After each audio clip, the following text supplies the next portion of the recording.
I still remember the exact moment my son looked at me across the dinner table and said, "Mom, you're becoming a burden." He didn't raise his voice. He didn't look angry. If anything, he sounded tired, like he was explaining something obvious. His wife, Ashley, didn't even look up from her plate when she added, "We just think it's time you found somewhere more appropriate." Appropriate. That word lingered in the air longer than the silence that followed. I sat there, my hands resting gently on the edge of the oak table I had polished every Sunday for over 30 years, and for a brief second, I thought I had misheard them.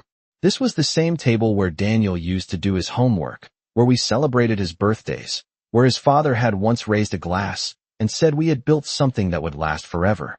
But now, I was being gently, politely removed from it. I nodded once, slowly, as if I understood. Maybe I did. Or maybe something inside me simply refused to react the way they expected. I didn't argue. I didn't cry. I didn't remind them that I had paid off this house long before they ever moved in, or that every corner of it carried a piece of my life stitched into the walls. Instead, I folded my napkin neatly, placed it beside my plate, and said, "I see." That was all. The next morning, my suitcase was already packed. Not because I had planned to leave, but because I had learned a long time ago that when people show you where you stand in their lives, you don't beg for a different position. You adjust your footing. Ashley watched from the kitchen doorway as I rolled the suitcase toward the front door. Daniel stood a few feet behind her, hands in his pockets, avoiding my eyes. No one offered to help. No one asked where I was going. That, more than anything, told me everything I needed to know. When I stepped outside, the morning air was crisp, the kind that makes you feel awake whether you want to be or not. I paused for just a moment on the front porch, looking back at the house. The windows were clean, the lawn freshly trimmed, everything exactly as I had kept it for decades. And yet, somehow, I no longer belonged there. I walked down the steps, placed my suitcase in the trunk of my car, and closed it with a quiet click. No drama, no scene, just a woman leaving her own life behind as if it were something temporary. But I didn't drive to a friend's house. I didn't check into a motel. And I certainly didn't go looking for a retirement community like they expected. Instead, I drove straight to the bank. The same bank my husband and I had walked into years ago, hand in hand, when we first started building everything we had. The building hadn't changed much. Same marble floors, same quiet hum of conversation, same smell of polished wood and paper. I walked up to the counter and asked to speak with the manager. When he came out, a polite man in his 50s with careful eyes, I gave him my name. I watched the moment recognition flickered across his face. "Mrs. Collins," he said, his tone shifting just slightly. "Of course. Please, come with me." We sat down in his office, and for a few seconds, neither of us spoke. Then I folded my hands in my lap and said, very calmly, "I'd like to review all of my accounts. Every single one." He nodded, already reaching for his computer. "Of course. Is there something specific you're concerned about?" I held his gaze, steady and unblinking. "Yes," I said. "There is." He hesitated, just briefly, before asking the question that changed everything. "Mrs. Collins, are you sure you want to freeze everything?" I didn't answer right away. Instead, I leaned back slightly in my chair and let out a slow breath, the kind that comes when something finally settles into place. Then I smiled. Not the kind of smile people give when they're happy, but the kind that comes when they understand exactly what needs to be done. "Yes," I said. "I'm sure." I moved into a one-bedroom apartment on the edge of town, the kind of place people passed without ever noticing, tucked between a dry cleaner and a small grocery store that still used handwritten price signs. It was quiet, almost too quiet, but I did not mind that. Silence, I had learned, was honest. It did not pretend to care. It did not smile while planning something else. The apartment itself was modest, barely 700 square feet, with thin walls, and a window that overlooked a parking lot where the same 3 cars seemed to sit in the same spots every day. I placed my suitcase on the bed, unzipped it, and began to unpack slowly, folding each piece of clothing with the same care I had used in a house that no longer belonged to me. There was no rush. There was no one waiting. That, more than anything, felt strange. For decades, my time had never been entirely my own. There was always someone who needed something, someone who expected something, someone who assumed I would be there. And now, suddenly, there was nothing. I set a small framed photograph on the nightstand, one of the few things I had taken with me. It was a picture of my husband and me from years ago, standing in front of the house when the paint was still fresh and Daniel was just a boy holding my hand. I studied that photograph for a long moment, not with sadness, but with a kind of clarity I had not felt in years.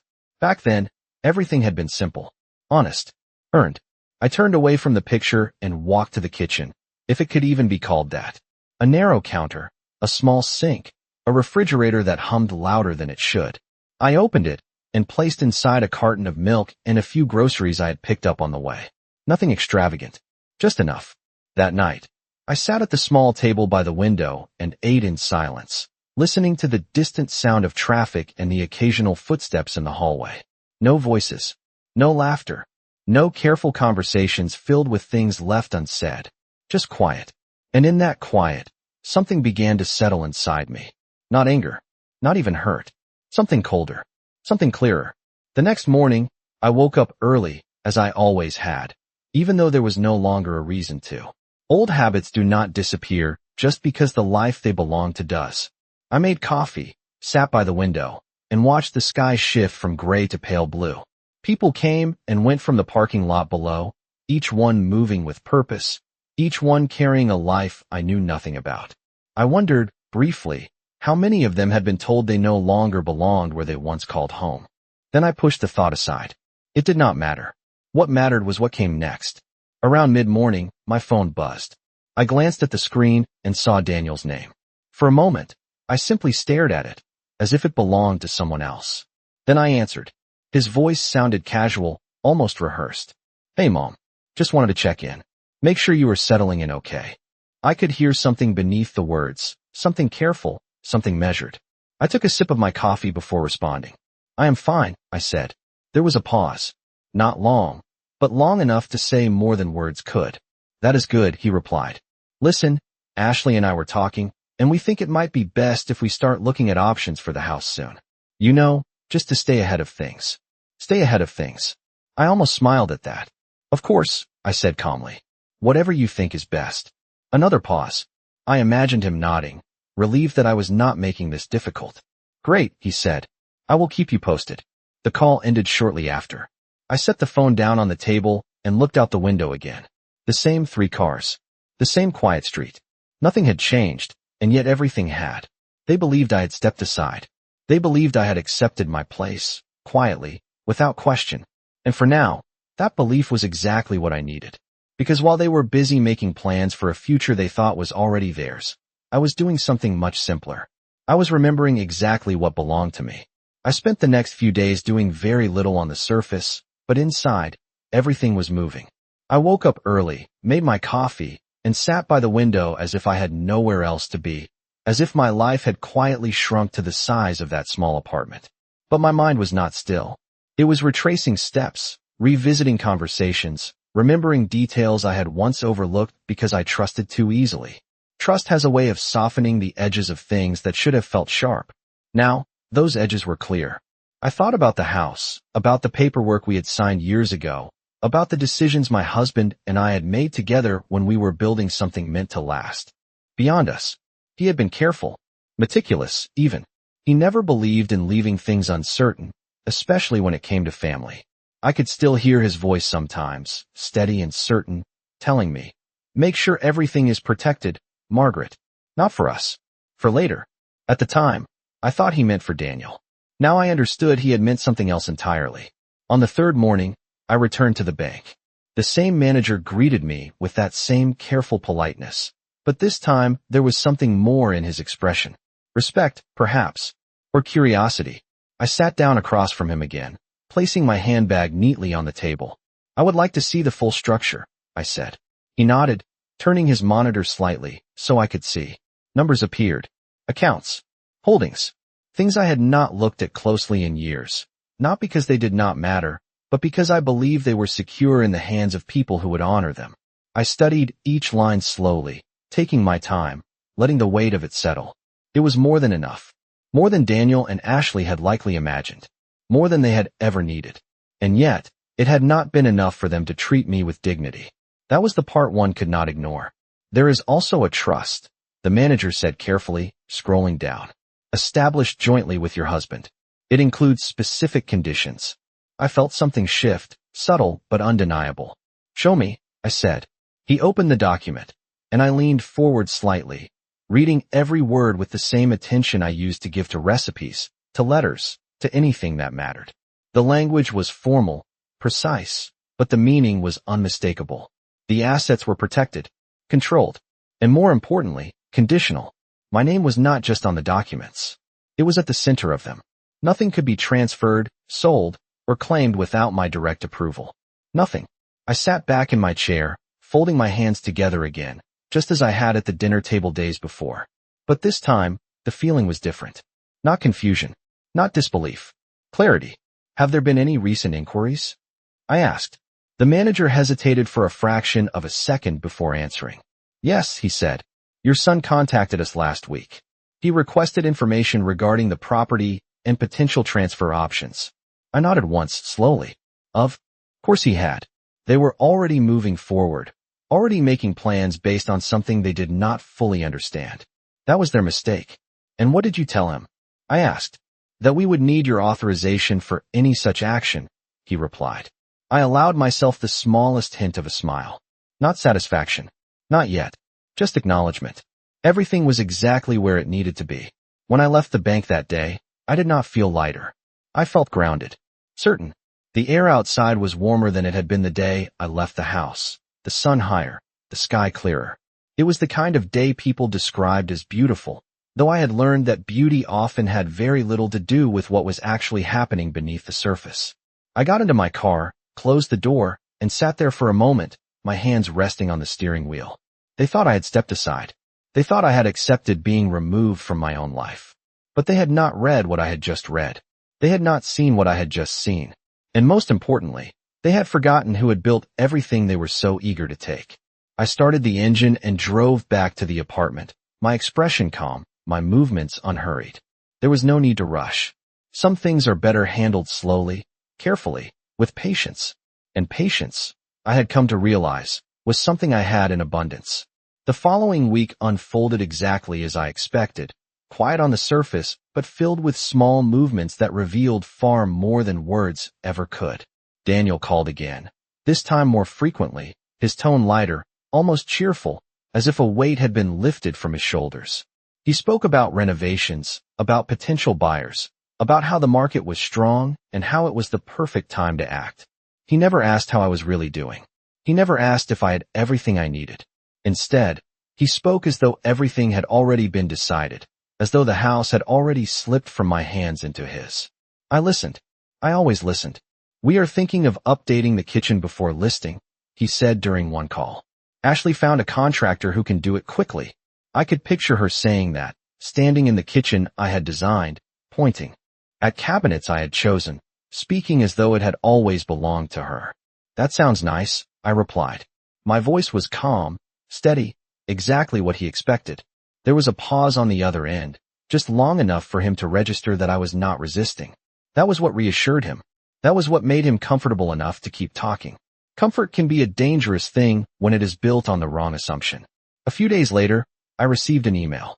It was not from Daniel directly, but from a real estate agent, polite and professional, outlining the next steps in preparing the property for sale. The language was confident, structured, as though everything was already in motion. Attached were preliminary documents, timelines, suggested listing prices. I opened each file carefully, reading every line, not with surprise, but with a quiet recognition of how far they had already gone without me. My name appeared where it needed to, but only as a formality, something they clearly believed would not become an obstacle. I closed the laptop slowly and sat back in my chair, letting the silence settle around me again. Outside, the same 3 cars remained in their places. The world continued as it always did, indifferent to the shifts happening within it. Later that afternoon, I drove past the house. I did not stop. I did not get out. I simply slowed down as I passed, my eyes taking in the familiar details without lingering too long. The front porch had been swept. The curtains I had chosen years ago were still hanging in the windows. From the outside, nothing had changed, but I could see the difference in the way the place was being held. It no longer felt like a home. It felt like an asset. Something to be improved, sold, replaced. I continued driving, turning the corner without looking back. That evening, I made another call. This one was not casual. This one was intentional. "Mr. Blake," I said when he answered, recognizing my voice immediately. "I believe it is time we reviewed everything together." There was no surprise in his response, only readiness. "I was wondering when you might say that," he replied. We scheduled a meeting for the following morning. When I arrived at his office, he greeted me with the same composed professionalism I remembered, but there was a different weight in the room now, something unspoken but understood. We sat across from each other, documents spread neatly on the table between us. "They have already started the process," I said simply. He nodded. "Yes, I have seen the inquiries." I folded my hands, resting them lightly on the table. "Then we proceed exactly as planned." He studied me for a moment, as if confirming something, then gave a small nod. "Are you certain?" I held his gaze without hesitation. I have never been more certain. There was no anger in my voice, no urgency, just clarity, the kind that comes when everything finally aligns, when the past and the present meet in a way that leaves no room for doubt. Mr. Blake reached for the documents, sliding one of them toward me. "Then we will let them continue," he said. For now, I allowed myself the faintest smile, not because I was pleased, but because I understood exactly what that meant. They would continue believing they were in control. They would continue making decisions, signing papers, moving forward with confidence. And all the while, they would be stepping deeper into something they did not see. I picked up the pen and signed where it was required, my handwriting steady, unchanged.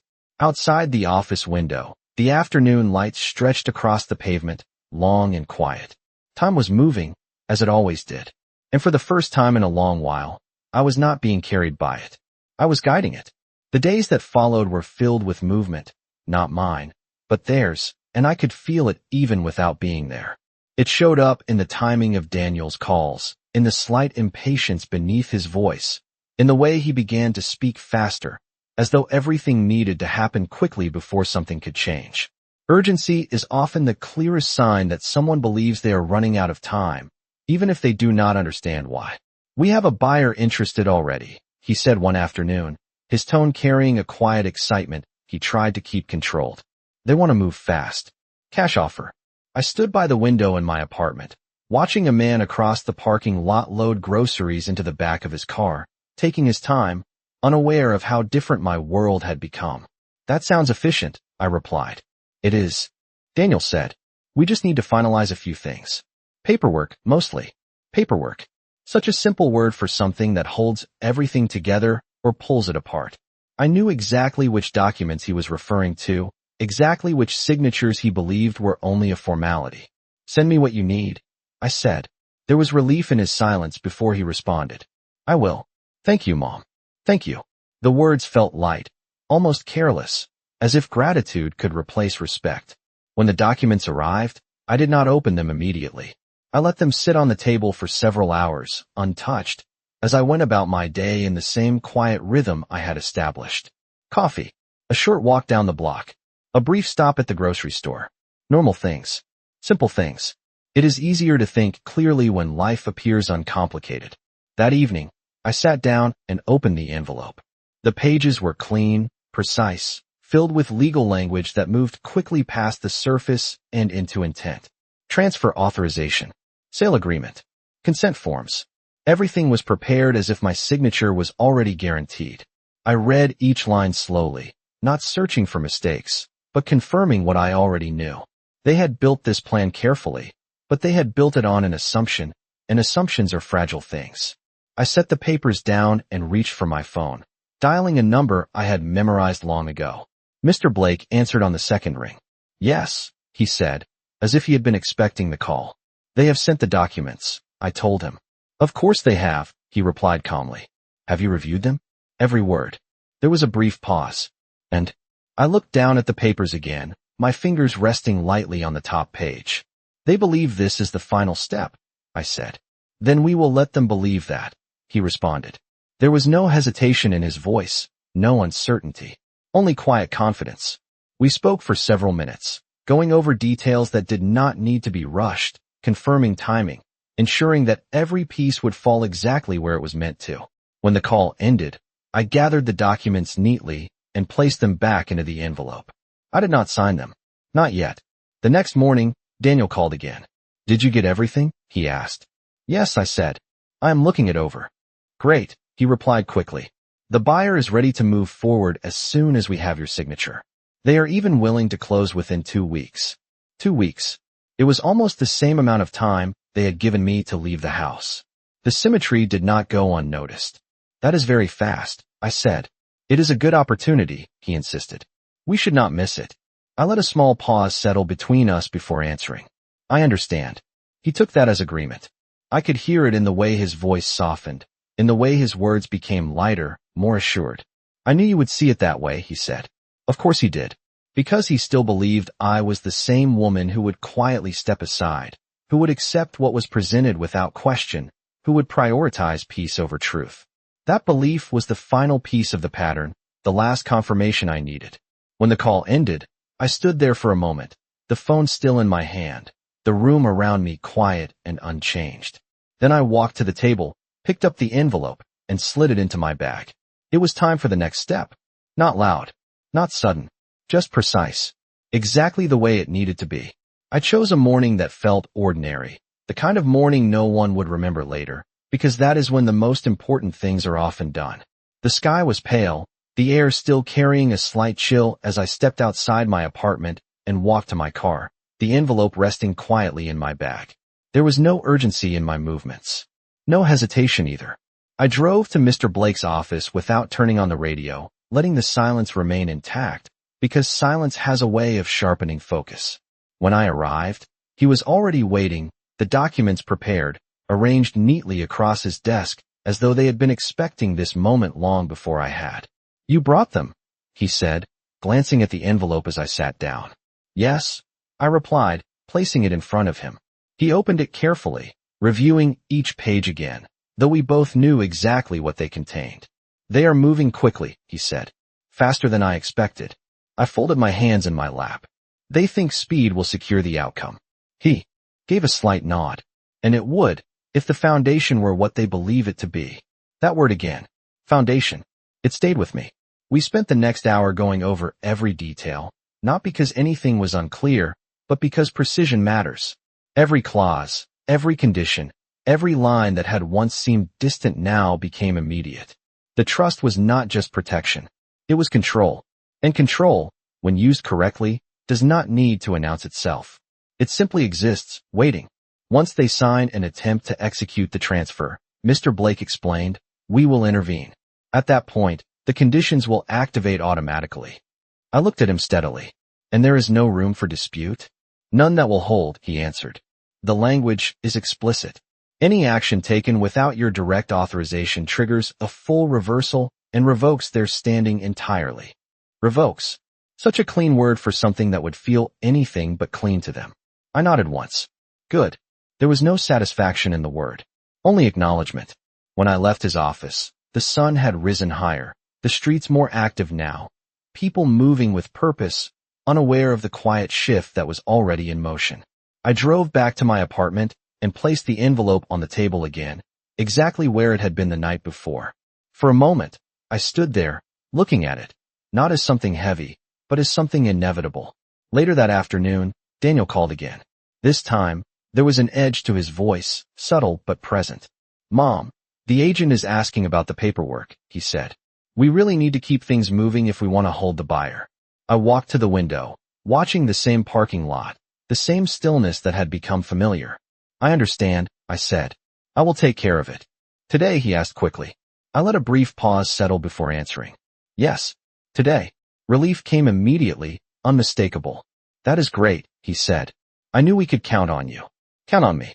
The phrase echoed in my mind, not as reassurance, but as confirmation. They had always counted on me. That had never changed. What had changed was what I was willing to give. I will send everything over this afternoon, I added. Perfect, he replied. This is going to work out really well. I ended the call and set the phone down carefully, my movements steady, deliberate.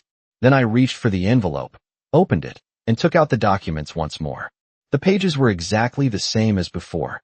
Clean, certain, expectant. I picked up a pen and held it in my hand for a moment, feeling its weight, its simplicity. A small object, capable of confirming or undoing everything. Then, slowly, I signed exactly where they expected me to. No hesitation. No visible resistance. Just a signature, neat and controlled, the same as it had always been. When I finished, I placed the papers back into the envelope and sealed it. From the outside, it would look complete. Final. Exactly what they had been waiting for. I placed the envelope by the door, ready to be sent, and returned to the window once more. The cars had not moved. The sky had not changed. Everything appeared the same. But beneath that stillness, everything had already shifted.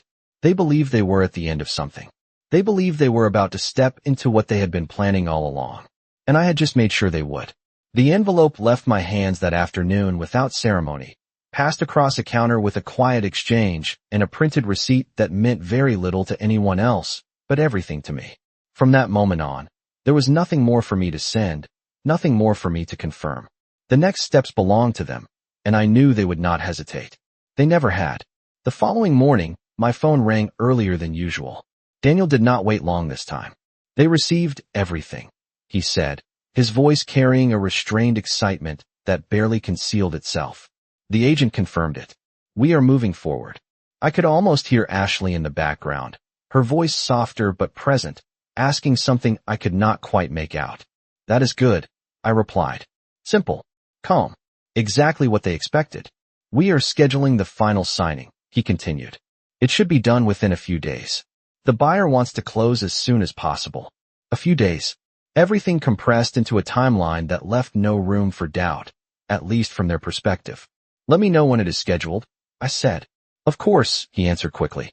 We will keep you updated. The call ended, and I set the phone down beside me. My reflection faintly visible in the dark screen for just a moment before it faded. I stood there for a while, not moving, not thinking in the way people usually describe thinking, but simply allowing everything to settle into place. Outside, the same quiet world continued. Cars came and went. Doors opened and closed. Life moved forward without interruption. It always does. Later that day, Mr. Blake called. They have submitted the signed documents, he said. Everything is progressing exactly as anticipated. Good, I replied. And the timing? They have scheduled the final closing for Friday morning, he said. 10 o'clock. Friday, 10 o'clock.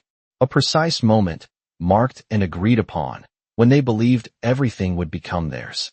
Then we will be there, I said. There was a brief pause on the line, not hesitation, but confirmation. Yes, he replied. We will. The days leading up to Friday passed without incident, at least on the surface. Daniel called once more, this time lighter, almost relaxed. It is all set, he said. After this, everything will be taken care of. Taken care of.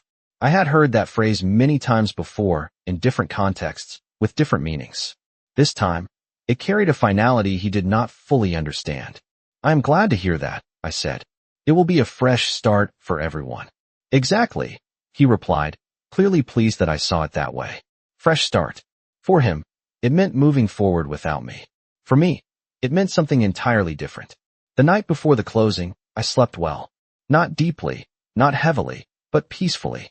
There were no racing thoughts, no restless moments, no lingering questions. Everything had already been decided. When morning came, I dressed carefully, choosing something simple but precise, the kind of outfit that does not draw attention but commands respect when needed. I left the apartment at 9, giving myself more than enough time to arrive without rushing. The drive felt shorter than usual, the roads familiar, the turns automatic. When I reached the office building where the closing was scheduled, I parked and sat in the car for a moment, my hands resting lightly on the steering wheel, just as they had days before. The building stood quietly, its glass doors reflecting the morning light, nothing about it suggesting what was about to unfold inside. I stepped out of the car and walked toward the entrance, my pace steady, unhurried. Inside, the lobby was clean, orderly, filled with the quiet efficiency of a place where decisions are made every day, most of them routine, some of them not. I saw Daniel and Ashley before they saw me. They were standing near the reception desk, speaking with the agent, their expressions relaxed, confident, already leaning into the future they believed was secured. For a moment, I simply observed them. The ease in their posture, the certainty in their voices. the way they stood as though everything had already been finalized. Then Daniel turned and noticed me. His expression shifted, not to concern, but to something closer to relief. "Mom," he said, stepping forward slightly. "You made it." I met his gaze, my own expression calm, unchanged. "Of course," I said. "I would not miss this." The conference room was quiet when we stepped inside, the kind of quiet that comes from polished wood, closed doors, and people who believe everything has already been decided before the meeting even begins. The long table stretched across the center, documents neatly arranged at each seat, pens placed with deliberate precision as if they were waiting for the final act to begin. The real estate agent greeted us with a practiced smile, her tone warm, efficient, confident. "We are all set," she said. "This should be straightforward." "Straightforward." Daniel nodded, his posture relaxed, almost casual, as he took his seat. Ashley followed, her expression composed, her eyes briefly scanning the room before settling into a quiet satisfaction.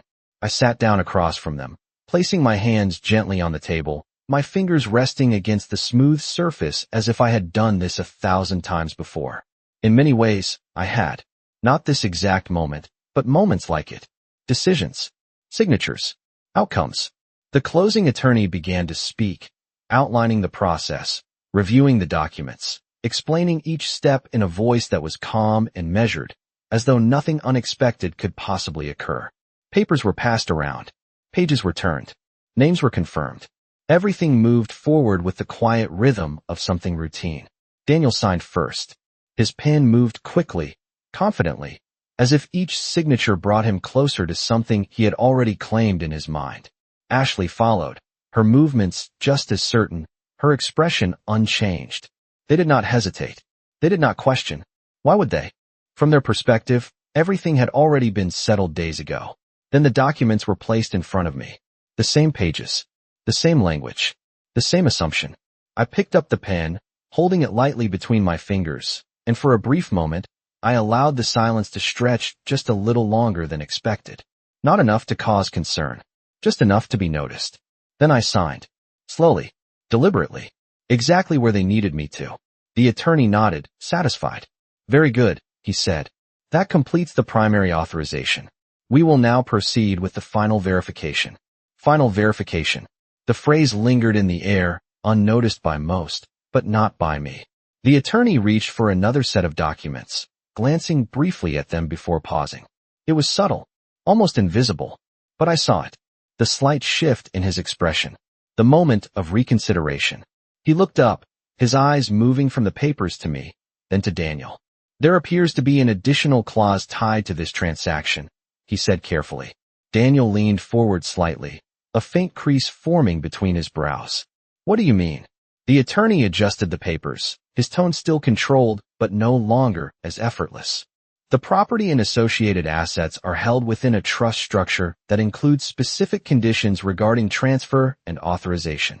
Ashley's posture stiffened, just slightly, her fingers tightening around the edge of the table.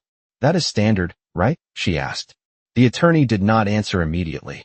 Instead, he continued reading, his eyes moving steadily across the page as the room grew quieter. "This clause indicates that any transfer initiated without explicit and direct confirmation from the primary holder triggers a review process," he said. "And in this case," he stopped again, looking up once more, this time directly at me. I met his gaze without speaking.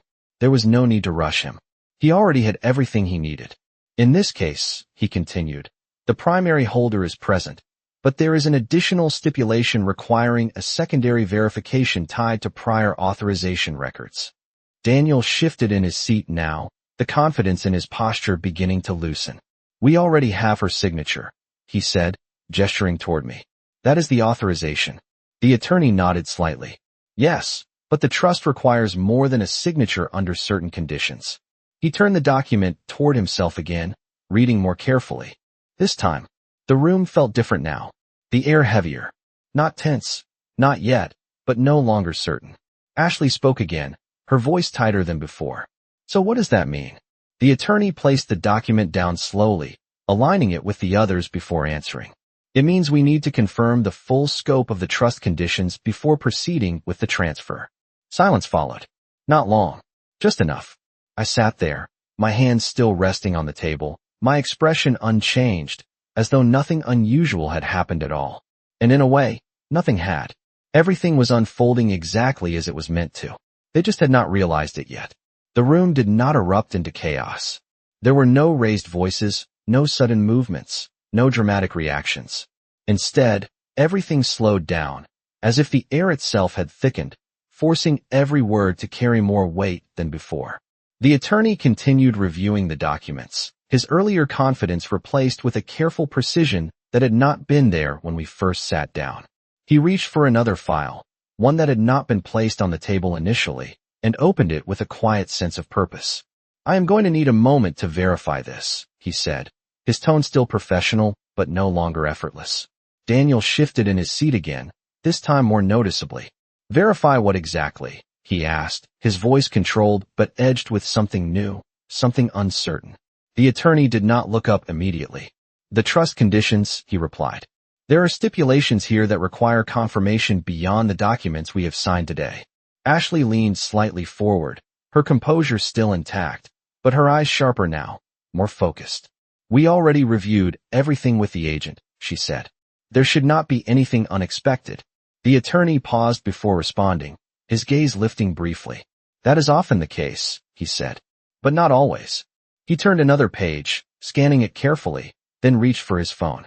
I need to confirm this with the trust administrator, he added. This will only take a few minutes. A few minutes. Such a small amount of time, yet in that room, it stretched.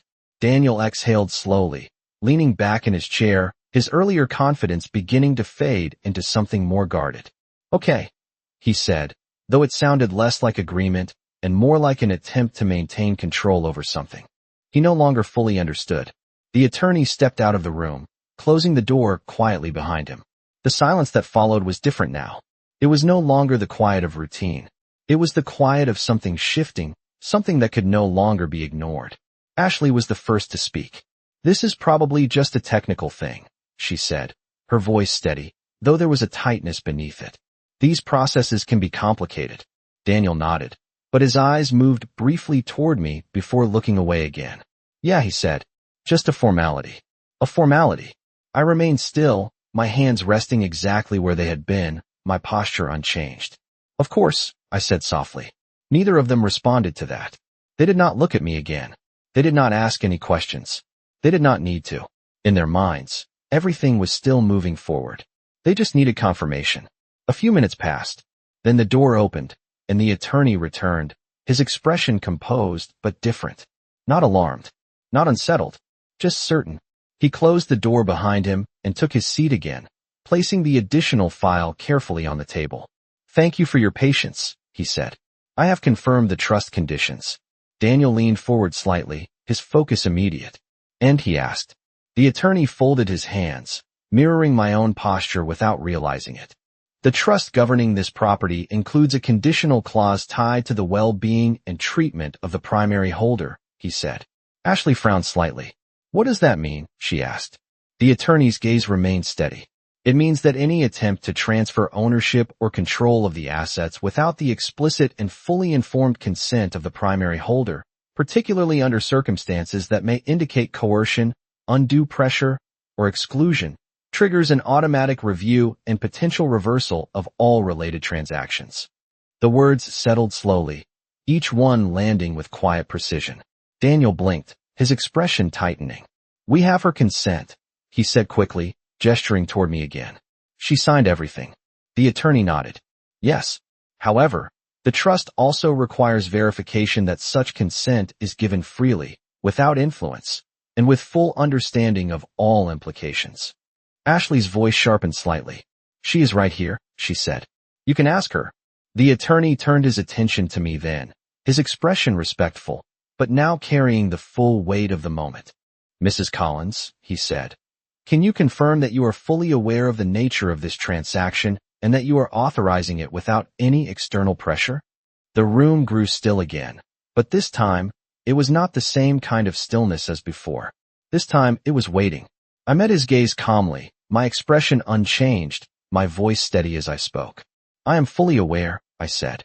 There was a brief pause, just long enough for them to begin to relax again, to believe that everything was returning to the path they expected.